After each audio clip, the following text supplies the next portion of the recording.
Hello! Welcome back to the Spoonie Stitcher channel. I'm Shannon the Spoonie Stitcher, you're inside the Stitchery, and today is a flip through with a kit book.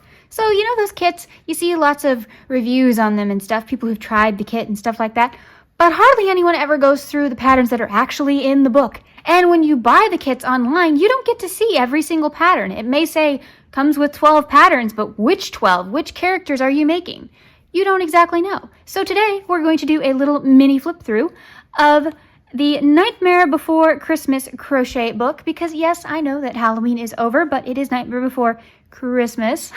So there might be some people who were thinking about getting this kit or asking for this kit for Christmas or gifting this kit. So let's find out if you actually want to make the patterns in the book.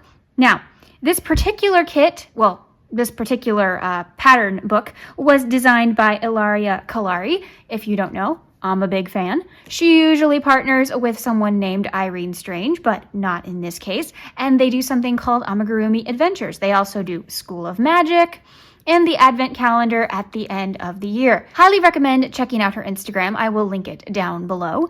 But if she designed it, I'm pretty sure that this book will be amazing. So let's see the patterns that are inside this book. Fun fact, I got this for my birthday. Obviously, the first pattern is Jack. He is the main character of the story. So Jack Skellington, the Pumpkin King. And there's a little note up here. This says, this project can be made with the materials in your kit. That's nice to know. Normally they just tell you up front, but I like this little sticker here. So Jack looks pretty much like the movie, except he is missing his famous pinstripes in his suit. And I actually have a problem with that. I love the pinstripes, so I'm kind of sad that that's not there. However, this is made with a 3.25 millimeter crochet hook and DK weight yarn. If I used worsted weight yarn and a bigger hook, I could add those pinstripes easily. And I think that is what I would do if I was making him. But he does look pretty much like the movie character. They've even got the little detailed bat tie right here. His little coattails right there. And he is looking super happy right now. He must have had a good day.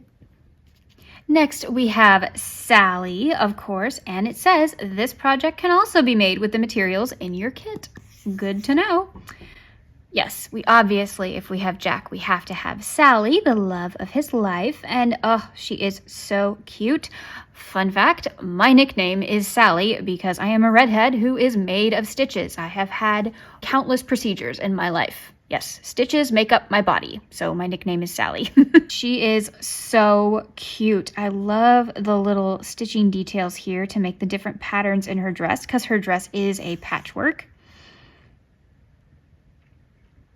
I like the little felt details here for her eyes. Yep, she looks like the movie. She's cute. Every story needs a good villain. Oogie Boogie. Here we go. Okay. Yep, he looks great. I just wish that, we could make him out of the glow-in-the-dark yarn. But I do know that a lot of people have been reviewing that yarn, and it's burning their skin. So I have super sensitive nerves and skin, so there's no way I'm going to try that glow-in-the-dark yarn. But I could just make him in that slimy green color, and then he'd kind of look like he's glowing. I think that's what I'd do if I made him. But he looks very much like the movie, and he's even got his little bug right here. Yes, with black worm in his hand. It says so right there. I like it. My friend Ashley at Gwinspired actually made him for one of her Spirit Week projects. Go check out her channel. She's awesome. Here's someone else I consider a villain of the film. Dr. Finkelstein. Now, this is amazing to me. Look. A crocheted wheelchair.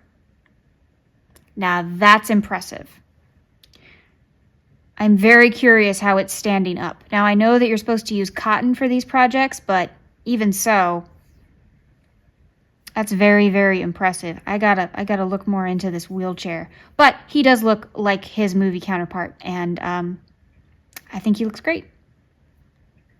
Love his little lab coat here. Here's another view of his wheelchair.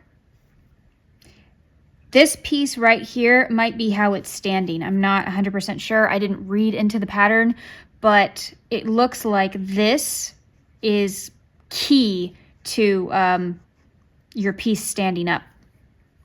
So I bet there's a wire or something in this. I don't know. But the idea of a crochet wheelchair fascinates me. Doesn't it you? I mean, that is such a cool concept. Every town needs a mayor, and the mayor of Halloween Town is right here. And he's looking super happy today, but we all know that's not his only face. So you literally make him two-faced. This is not a beginner pattern whatsoever.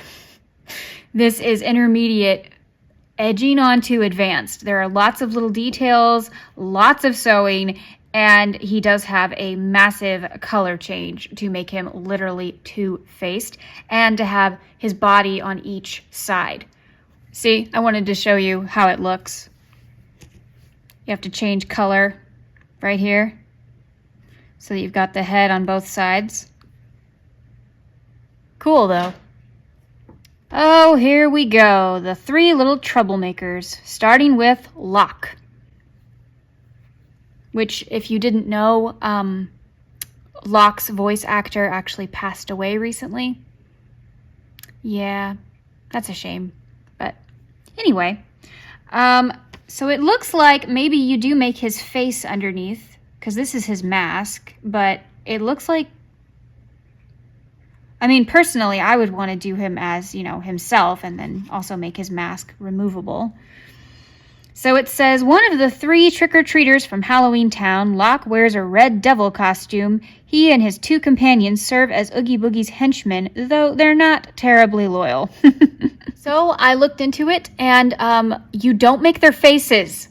It's just the mask. Yeah, I'm not going to do it that way. I want them to have a face underneath because their face is not their mask. This is not the Twilight episode where the masks become their faces.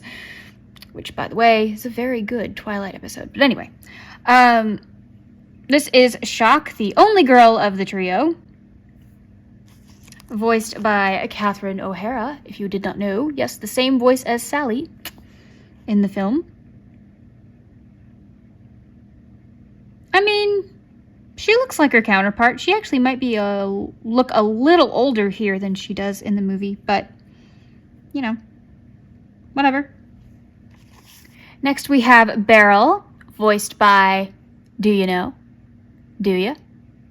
Danny Elfman. That's right, the man who wrote all the music for this entire movie and is the singing voice of Jack. He's also the voice of Beryl.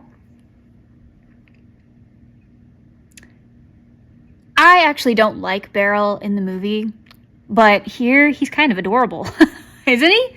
I mean, that's kind of adorable. I would make this Beryl. He's kind of cute. That's some fun details to look like a skeleton. I like that.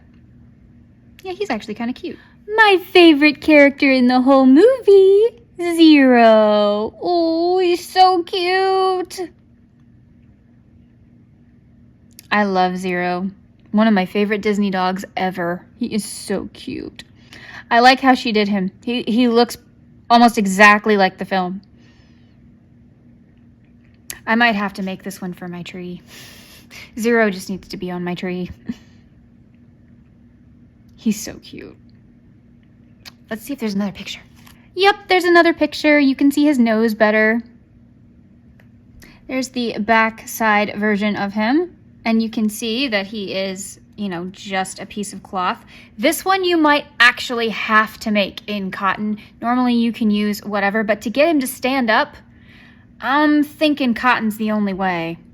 Now you might be able to use a cotton acrylic blend, but I'm thinking cotton is the only way to get him to stand up like that.